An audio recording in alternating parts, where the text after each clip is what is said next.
Dignos de ser humanos, una nueva perspectiva histórica de la humanidad. Rutger Bregman. Prólogo.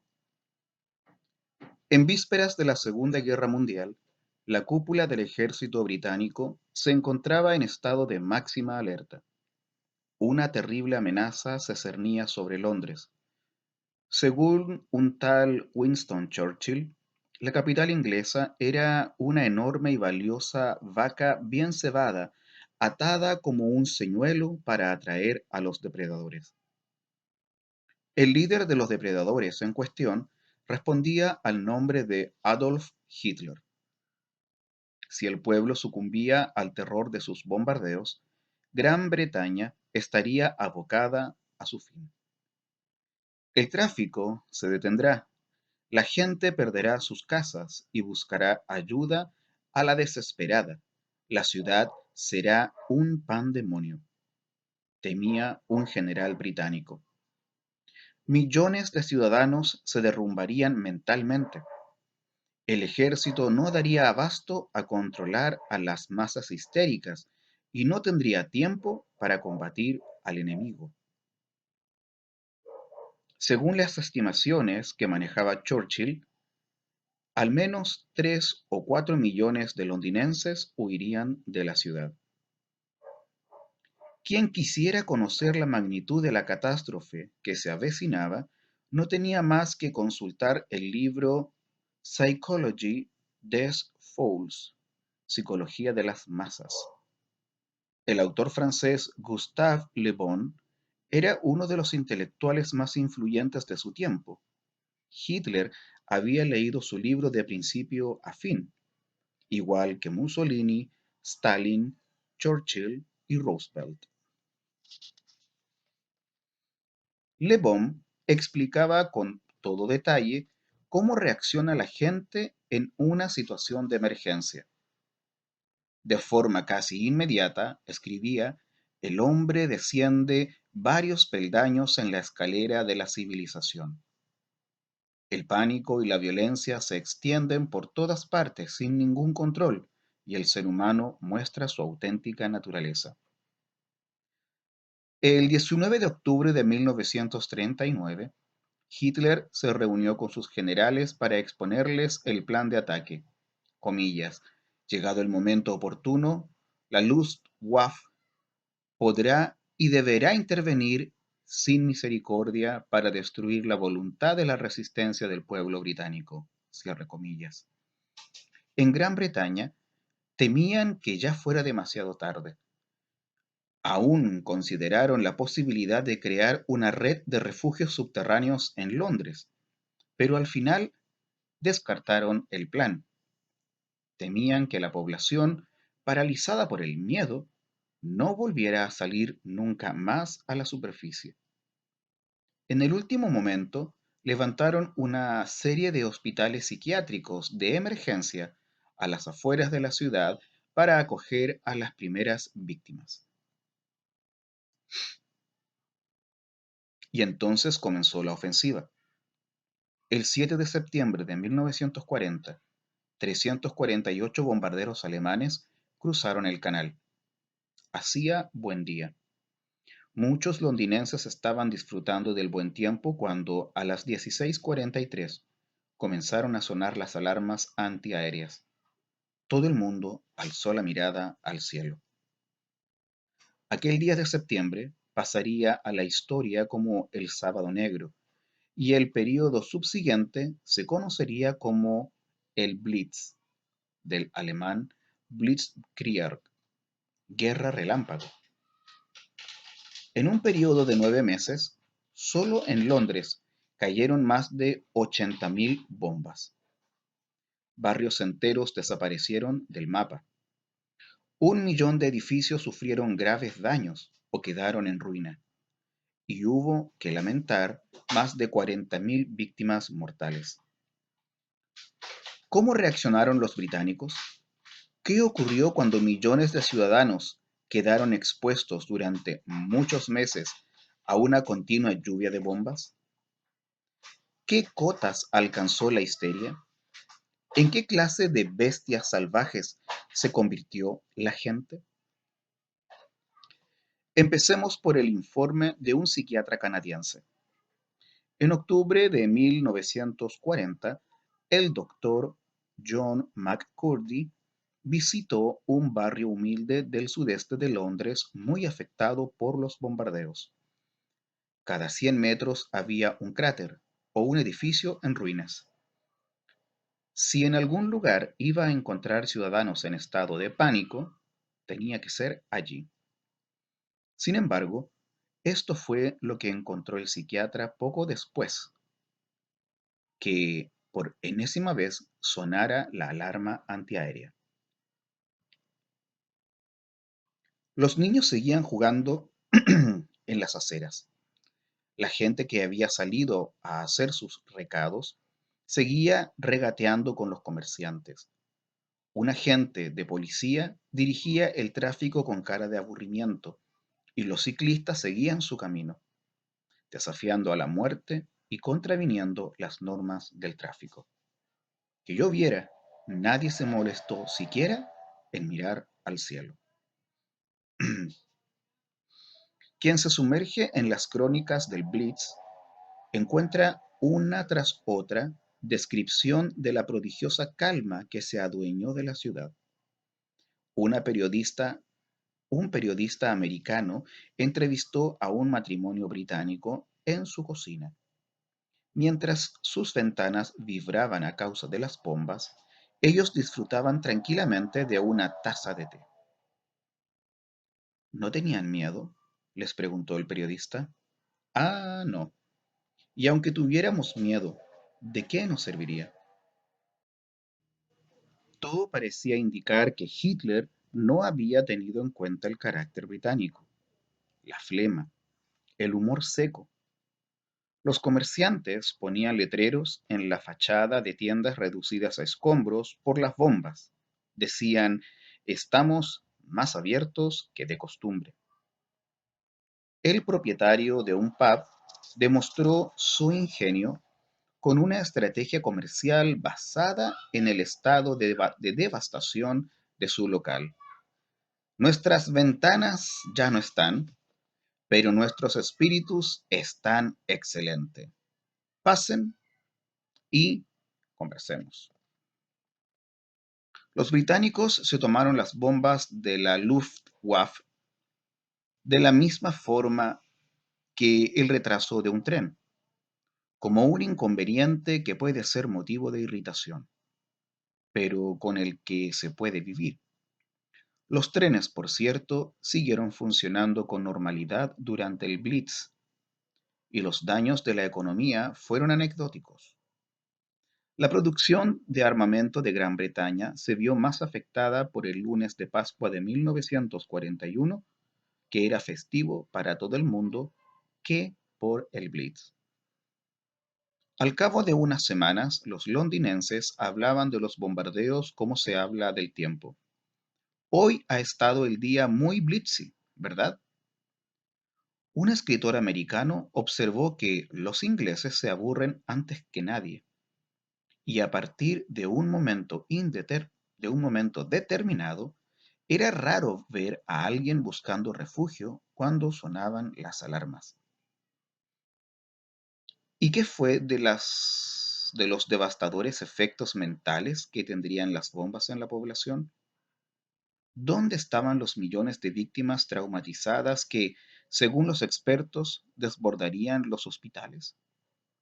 Ni rastro de ellas. Obviamente había mucho dolor y mucha rabia, y por supuesto se respiraba una atmósfera de profundo duelo por los familiares y amigos perdidos. Pero los hospitales psiquiátricos permanecieron vacíos. Es más, la salud mental de los británicos mejoró considerablemente. Descendió el consumo de alcohol y se cometieron menos suicidios que en tiempos de paz.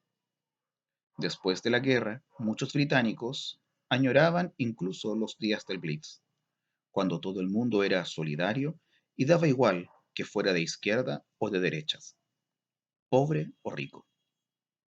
Comillas.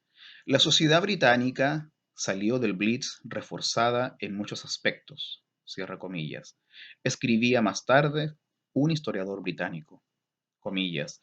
Hitler se llevó un gran chasco, cierra comillas. A la hora de la verdad, el famoso psicólogo de las masas, Gustave Le Bon, no podía haber estado más equivocado.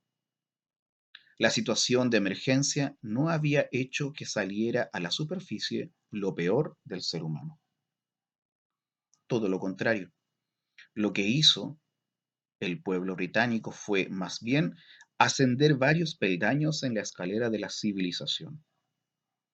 No dejan de sorprenderme el valor, el sentido del humor y la amabilidad de la gente ordinaria bajo condiciones que no difieren mucho de una pesadilla, escribió una periodista americana en su diario. Los inesperados efectos positivos de los bombardeos alemanes desataron un nuevo debate militar. Gran Bretaña también disponía de una amplia flota de bombarderos, y la cuestión era cómo emplearlos de la forma más efectiva en la lucha contra el enemigo. Paradójicamente, los expertos de la Royal Air Force seguían creyendo que se podía quebrar la voluntad de un pueblo a base de bombardeos.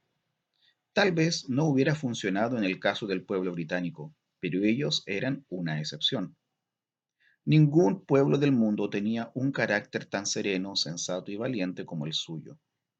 Los alemanes no soportarían ni la cuarta parte de las bombas, afirmaban los expertos.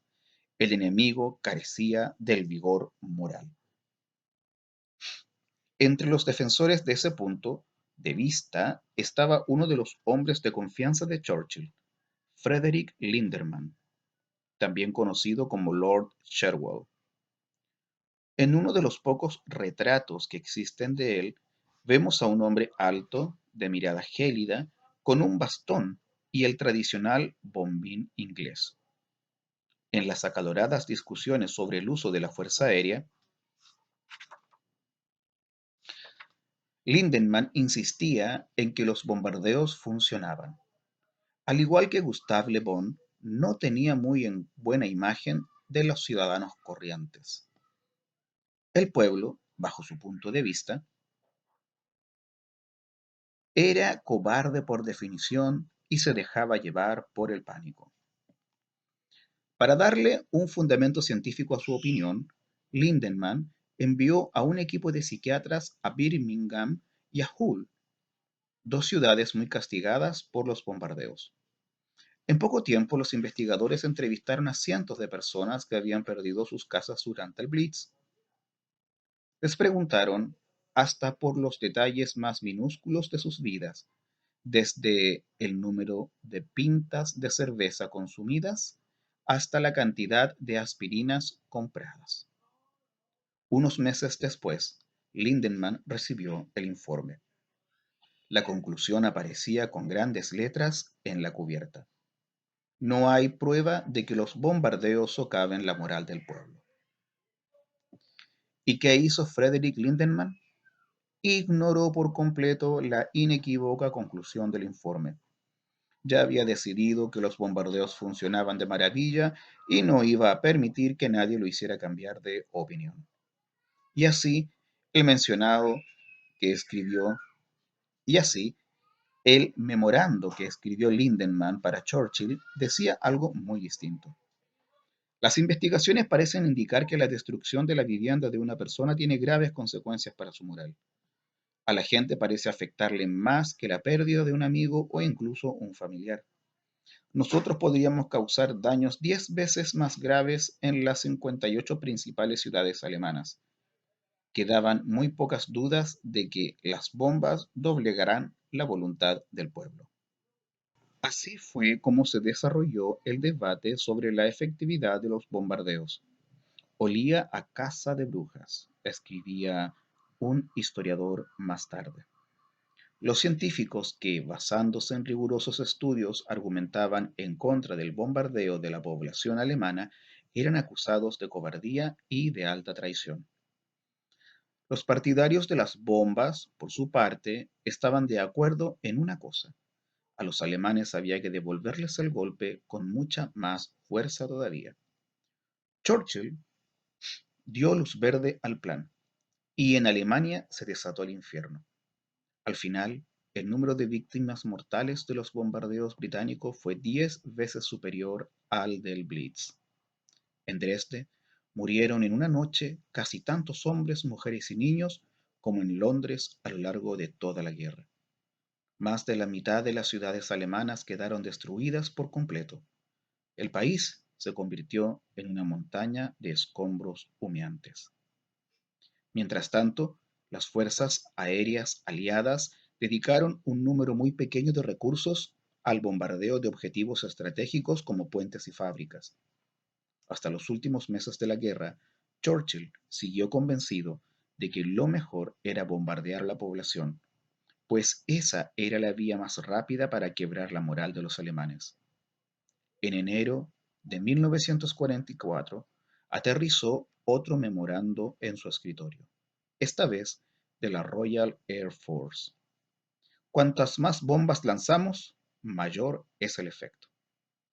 El presidente subrayó esa frase con su famosa estilográfica roja. ¿Pero qué ocurrió en Alemania en realidad? Empecemos con el informe de un eminente psiquiatra. Entre mayo y julio de 1945, el doctor Friedrich Pans entrevistó a casi 100 alemanes que habían perdido su casa.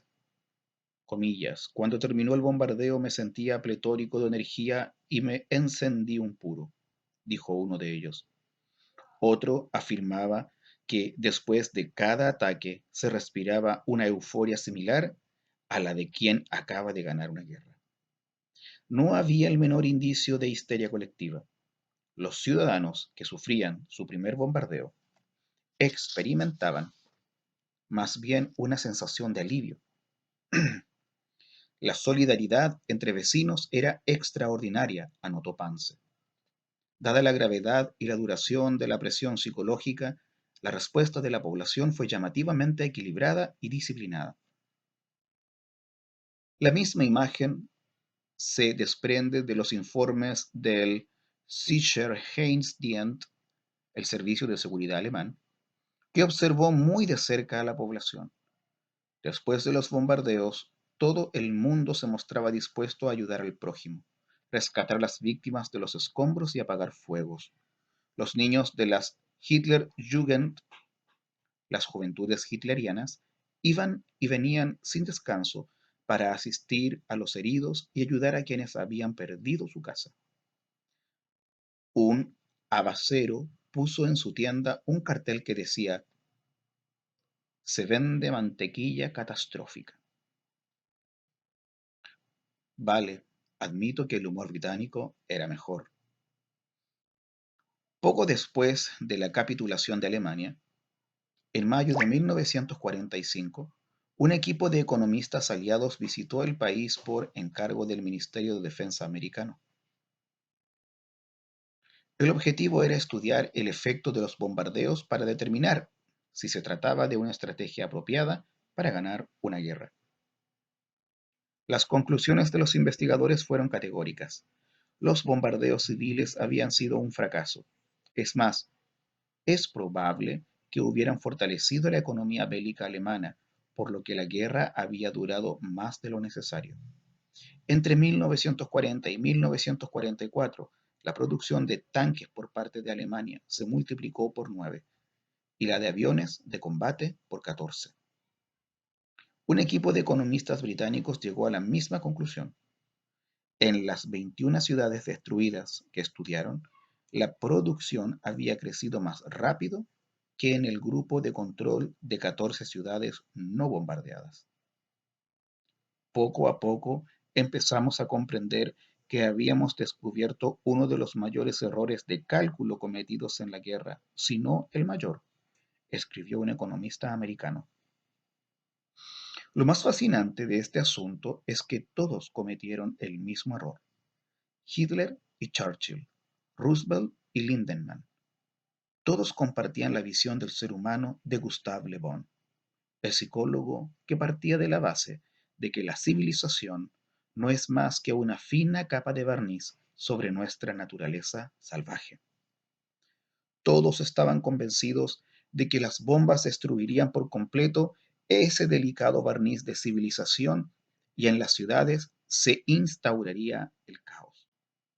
Sin embargo, cuantas más bombas caían, más grosor adquiría la capa de barniz. La civilización humana no resultó ser un frágil membrana, sino un callo que se endurece con la adversidad. Los expertos militares, sin embargo, no parecieron comprender esa conclusión, o no la quisieron comprender. 25 años después, Estados Unidos lanzó en Vietnam 3 veces más bombas de las que cayeron en Alemania a lo largo de toda la Segunda Guerra Mundial. Y el fracaso fue aún más sonado. Hay veces que, aunque tengamos ante los ojos una prueba concluyente de que estamos equivocados, son las nos las arreglamos para seguir engañándonos a nosotros mismos. Hasta el día de hoy, muchos británicos siguen creyendo que su capacidad de resistencia hacia el Blitz se debió a una cualidad típica del carácter británico. Pero no era una cualidad británica, era y es una cualidad humana.